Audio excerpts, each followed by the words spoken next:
আজকে আমি আলোচনা করব তোমাদের থার্ড সেমিস্টারে জিওটেকটনিক থেকে প্রথমেই রয়েছে continental drift theory according to Alfred Wegener, অর্থাৎ আলফ্রেড ওয়েগনার প্রদত্ত মহীসঞ্চরণ মতবাদ। তো এটা আমরা আলোচনা করেছি। যেহেতু তোমাদের এমসিকিউ টাইপ কোয়েশ্চেন পড়বে, অর্থাৎ কিছু ইনফরমেশান তোমাদের ভালো করে জেনে রাখতে হবে।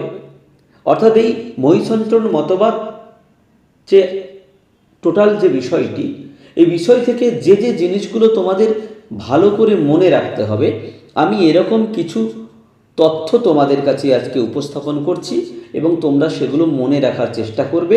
এবং এই তথ্যগুলোকে নিয়েই তোমাদের যে কোয়েশ্চেন হবে এমসিকিউ টাইপ ছোট ছোট প্রশ্ন, এই ধরনের তথ্যগুলোর ওপর ভিত্তি করেই কিন্তু সেগুলো আসবে।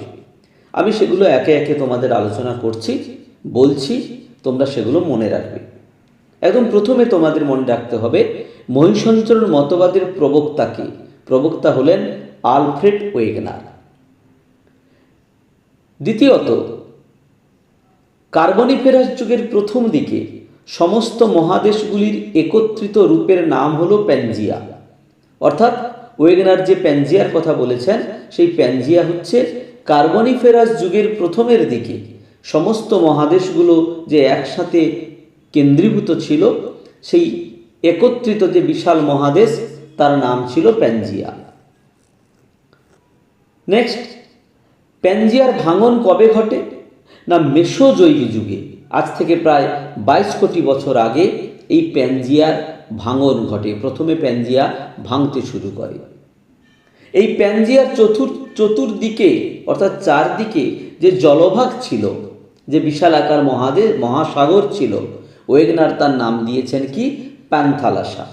তাহলে মহাদেশ হলো প্যানজিয়া, আর বিশাল আকার মহাসাগরের নাম হলো কি? না, প্যান্থালাসা। এরপর প্যানজিয়া দুটি অংশে বিভক্ত ছিল। উত্তরের অংশের নাম লরেশিয়া বা আঙ্গারল্যান্ড এবং দক্ষিণের অংশের নাম গন্ডোয়ানাল্যান্ড। প্যানজিয়ার উত্তরের অংশ লরেশিয়া বা আঙ্গারল্যান্ড এবং প্যানজিয়ার দক্ষিণের অংশের নাম কি? না, গন্ডোয়ানাল্যান্ড। এবার কি না, এই লরেশিয়া এবং গন্ডোয়ানাল্যান্ডের মধ্যভাগে যে অগভীর সমুদ্র ছিল বা মহীখাত ছিল, তার নাম কি? ট্যাথিস সমুদ্র বা ট্যাথিস মহীখাত। তাহলে উত্তরে লরেশিয়া ভূখণ্ড, দক্ষিণে গন্ডোয়ানা ভূখণ্ড এবং মাঝখানে যে অগভীর সমুদ্র, তার নাম হলো ট্যাথিস সমুদ্র। আর এই সার্বিক এই সব কিছু নিয়ে হলো প্যানজিয়া। এরপরে মহীসঞ্চরণের জন্য দুটি কারণকে দায়ী করেছেন। অর্থাৎ ওয়েগনার মহীসঞ্চরণের জন্য যে দুটি কারণের কথা বলেছেন, সেই দুটি কারণ হলো কি? না, বৈষম্যমূলক অভিকর্ষজ শক্তি এবং জোয়ারি শক্তি। খুব ভালো করে মনে রাখবে, বৈষম্যমূলক অভিকর্ষজ শক্তি এবং জোয়ারি শক্তি। এবার এই বৈষম্যমূলক অভিকর্ষজ শক্তির ফলে মহাদেশের সঞ্চরণ যে হয়েছিল, প্রধানত কোন দিকে? নিরক্ষরেখার দিকে বা উত্তর দিকে। আমি একটু বলে রাখি, এই প্যানজিয়ার যে ভাঙন এবং সঞ্চরণ প্রধানত দুদিকে হয়েছিল, নিরক্ষরেখার দিকে বা উত্তর দিকে, এবং আমি পরে বলছি পশ্চিম দিকে। এই যে নিরক্ষরেখার দিকে বা উত্তর দিকে যে সঞ্চরণ ঘটেছিল, এর জন্য দায়ী হচ্ছে বৈষম্যমূলক অভিকর্ষজ শক্তি। এবং আরেকটি শক্তি কি? না, জোয়ারি শক্তি। এই জোয়ারি শক্তির ফলে মহাদেশের পশ্চিম দিকে সঞ্চরণ ঘটেছিল, পশ্চিম দিকে মহাদেশের সঞ্চরণ ঘটেছিল। এখানে আরও তোমাদের মনে রাখতে হবে, জেনে রাখতে হবে, এই উত্তর দিকে সঞ্চরণ ঘটেছিল প্রধানত ইউরোপ এবং এশিয়ার, এবং পশ্চিম দিকে সঞ্চরণ ঘটেছিল উত্তর আমেরিকা এবং দক্ষিণ আমেরিকার। নেক্সট, সাধারণত 45 ডিগ্রি অক্ষরেখায় এই বৈষম্যমূলক অভিকর্ষজ শক্তি সর্বাধিক ক্রিয়া করেছিল। পরবর্তী তথ্য, লরেশিয়া যে ভেঙে যায়, পরবর্তীকালে লরেশিয়া ভাঙে, উত্তর দিকে যেটা চলে গিয়েছিল লরেশিয়া এবং গন্ডোয়ানা ছিল, এই লরেশিয়া ভেঙে গিয়ে কোন কোন মহাদেশ বা স্থলভাগ তৈরি করেছিল? না দক্ষিণ আমেরিকা, ভারতীয় উপদ্বীপ, অস্ট্রেলিয়া, আফ্রিকা এবং আন্টার্কটিকা। এই অংশগুলো আজকের যে দক্ষিণ আমেরিকা, ভারতীয় উপদ্বীপ, অস্ট্রেলিয়া, আফ্রিকা, আন্টার্কটিকা, এরা কিন্তু গন্ডোয়ানারই অংশ। এই গন্ডোয়ানা ল্যান্ড সাধারণত জুরাসিক যুগে পুনরায় ভেঙেছিল আবার। আর মহাদেশের লরেশিয়া ভূখণ্ড, যেটা উত্তরের যে ভূখণ্ড, সেই উত্তরের ভূখণ্ড কিন্তু আজকের উত্তর আমেরিকা, ইউরোপ এবং এশিয়ার বেশ কিছু অংশ। তাহলে লরেশিয়া বর্তমানের উত্তর আমেরিকা, ইউরোপ এবং এশিয়ার কিছু অংশ নিয়ে আজকের লরেশিয়া। আর অতীতের গন্ডোয়ানা আজকের কে? না দক্ষিণ আমেরিকা, ভারতীয় উপদ্বীপ, অস্ট্রেলিয়া, আফ্রিকা এবং আন্টার্কটিকা। এগুলো থেকে কিন্তু ছোট ছোট প্রশ্ন হতে পারে, এমসিকিউ প্রশ্ন তৈরি হতে পারে। এবার তোমাদের মনে রাখতে হবে জিগসফিট। এটা কি? না মহাদেশগুলির উপকূল ভাগের ভেঙে যাওয়ার ন্যায় আকৃতিগত সাদৃশ্যকে জিগসফিট বলে। অর্থাৎ কোনো জিনিস যখন ভেঙে যায়, একটা কাঁচ যদি ভেঙে যায় পড়ে, তাহলে তার যে রেখা বরাবর বা যেখানে ভাঙছে সেই জায়গাগুলোকে ঠেলে আনলে দেখবে জোড়া লাগানো যাবে। অর্থাৎ ভেঙে যে গেছে তার একটা মিল পাওয়া যাবে। আমাদের যেই মহাদেশগুলো ভেঙে গেছে, সেই মহাদেশগুলোকে যদি কাছাকাছি আনা যায়, উপকূল রেখাগুলো যেন একটা সাদৃশ্য পাওয়া যাচ্ছে, তাকে জিগসফিট বলে। যেমন জিগসফিটের অন্যতম উদাহরণ হলো পড়তে পারে ব্রাজিল অন্তরীপ এবং আফ্রিকার গিনি উপকূলের সঙ্গে পশ্চিম সাহারা উপকূল এবং মেক্সিকো উপকূল।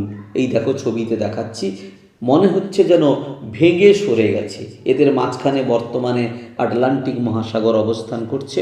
কিন্তু যদি এরা একই অংশ না হতো এবং না ভাঙতো, তাহলে উপকূল রেখাগুলোর মধ্যে এতটা মিল থাকতো না।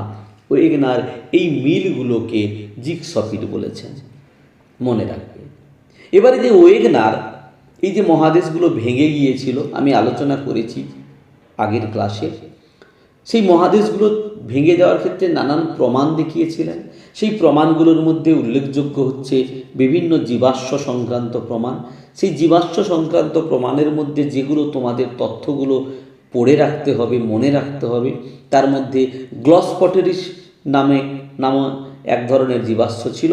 এটি ফার্ন জাতীয় উদ্ভিদ জীবাশ্ম। পড়তে পারে ফার্ন জাতীয় উদ্ভিদ জীবাশ্মের নাম কি? না গ্লসপটেরিস। এটি সাধারণত আন্টার্কটিকা, দক্ষিণ আমেরিকা, দক্ষিণ আফ্রিকা, মাদাগাস্কার, অস্ট্রেলিয়া এবং ভারতে এই জাতীয় জীবাশ্মের নিদর্শন পাওয়া গিয়েছে। এবং মেসোসরাস আরেকটি গুরুত্বপূর্ণ জীবাশ্ম, এটি কুমির জাতীয় প্রাণী জীবাশ্ম। সাধারণত দক্ষিণ আফ্রিকা এবং দক্ষিণ আমেরিকার পূর্বভাগে এই ধরনের জীবাশ্মের নিদর্শন মিলেছে। তাহলে মেসোসরাস কুমির জাতীয় প্রাণী জীবাশ্ম, গ্লসপটেরিস ফার্ন জাতীয় উদ্ভিদ জীবাশ্ম, এইগুলো মনে রাখতে হবে। নেক্সট, এই জীবাশ্ম বা শিলার যে বয়স নির্ণয় করা হয়, এই কবেকার, কতদিন আগেকার শিলা, সেই পদ্ধতির নাম হচ্ছে রেডিওমেট্রিক পদ্ধতি। এবার মনে রাখতে হবে এই যে বিভিন্ন মহাদেশ মহাসাগরগুলো সৃষ্টি হলো, কে কোন দিকে সরে গিয়ে কি পর্বত কি মহাসাগর তৈরি করেছে, এরকম কিছু তথ্য মনে রাখতে হবে। যেমন ওয়েগনারের মতে লরেশিয়ার ভাঙনের পর উত্তর আমেরিকা পশ্চিম দিকে সঞ্চালিত হয়ে আন্দিজ পর্বতমালার সৃষ্টি করেছে। মানে উত্তর আমেরিকা যত পশ্চিমে সরে গেছে, প্রধানত জোয়ারি শক্তির ফলে, তার ফলে প্রশান্ত মহাসাগরের সীমা স্তরে চাপ দিয়ে যে পর্বত সৃষ্টি করেছে, সেই পর্বতের নাম কি? না আন্দিজ পর্বত। আবার গন্ডোয়ানা ল্যান্ড ভাঙনের পরে আফ্রিকা উত্তর দিকে সঞ্চালিত হয়ে আল্পস পর্বতমালার সৃষ্টি করেছে। এই তথ্যগুলো মনে রাখবে। আফ্রিকা থেকে অস্ট্রেলিয়া ও ভারতীয় উপদ্বীপ পূর্ব দিকে কিছুটা সরে গেছে, তার ফলে এই ভারত মহাসাগরের সৃষ্টি হয়েছে। আবার আফ্রিকা ও ইউরেশিয়া থেকে দুই আমেরিকা পশ্চিম দিকে চলনের ফলে সৃষ্টি হয়েছে আটলান্টিক মহাসাগর। আবার ট্যাথিস নামক যে মহীখাত ছিল, সেই মহীখাতে চাপ পড়ে সৃষ্টি হয়েছে হিমালয় পর্বতের। তাহলে এই তথ্যগুলো প্রধানত আমি প্রধান কিছু তথ্য বললাম, এই তথ্যগুলো কিন্তু তোমরা মনে রাখবে, বই থেকে পড়বে। আমি পিডিএফ আকারেও এই আলোচনার পরে আমি দিয়ে দেব। এই তথ্যগুলো ভালো করে পড়বে, এগুলো থেকেই কিন্তু এমসিকিউ কোয়েশ্চেনগুলো তৈরি হতে পারে।